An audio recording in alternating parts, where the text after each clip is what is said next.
Openness in a society has become an exploitative tool for dictatorial regimes like China to subjugate democracies around the world. These authoritarian regimes are becoming more effective at co-opting and circumventing the laws and institutions meant to support democratic norms. By exploiting the inherent flaws in the openness of democratic setup, these regimes have been gaining great success in tilting the democratic countries to their side. The best example of subjugation of a democratic setup were witnessed in nations like Sri Lanka and the Maldives. Now it is visible in full glare in the Himalayan nation of Nepal. Namaste and welcome to TFIPost. I am your host Sabita Mishra. If you are watching us on YouTube, please subscribe and press the bell icon to get all the latest updates.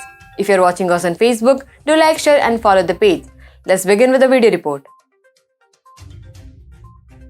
On 25th December, Nepal witnessed the unfolding of Chinese script as the political landscape of Himalayan nation turned on its head. In a dramatic turn of events, former Prime Minister Prachanda emerged as the prime ministerial choice. It is worth noting that just hours earlier, Comrade Prachanda had unexpectedly walked out of the alliance led by former Prime Minister Sher Bahadur Deoba. The new alliance between Prachanda and KP Oli was forged against the backdrop of a fractured mandate in the general election held a month earlier. Why do the Tripathi Brahmins of Mirzapur eat mutton with such gluttony? Was Ramadev Singh really a crook? There are many such questions, but answer will be found only in one place, TFI Entertainment channel.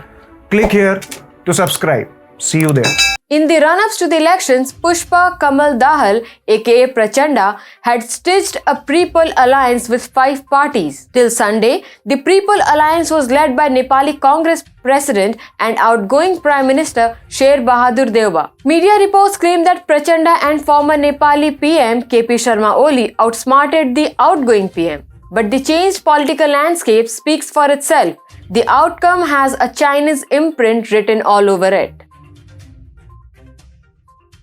The general elections in Nepal were held last month but failed to give a clear winner. However, the Nepalese voters had given a clear edge to the Deoba-led Nepali Congress. In the election results, it emerged as the single largest party with 89 seats in the 275 members, the lower house in Nepal. The Sunday drama was played at the behest of China. KP Sharma Oli, a pro-China or rather seemingly a Chinese stooge, was successful in convincing former Maoist guerrilla leader Prachanda to switch sides. Interestingly, the chairman of the Communist Party of Nepal, Unified Marxist-Leninist, KP Sharma Oli, agreed to let the minor alliance partner have the first hand at the governance of the nation in a rotational agreement for the top post.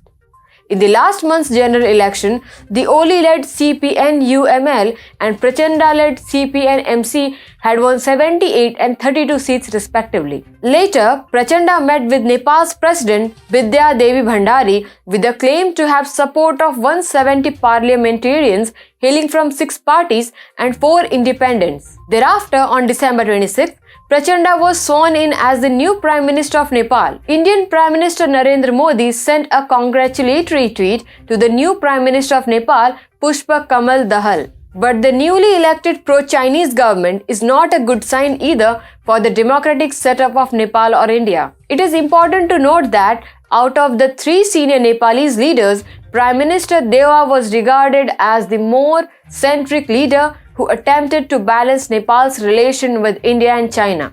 However, in the anti-India rhetoric by his rivals, he too had jumped on the anti-India bandwagon. Contrary to him, KP Oli was playing the role more of a Chinese stooge rather than a sovereign leader. Back then, he carried out the Chinese agenda on the dictates of former Chinese ambassador Ho Ya-chi. To please his Chinese masters, communist and so-called atheist KP Oli had started to provoke India with his religious claims about Bhagwan Sri Ram. Further, he has a long and non-exhaustive list of anti-India acts. Similarly, Prachanda had led a decade-long insurgency against Nepal's Hindu monarchy. An alliance of these pro-Chinese leaders is a matter of great concern for the sovereignty of Nepal and Indian foreign policy.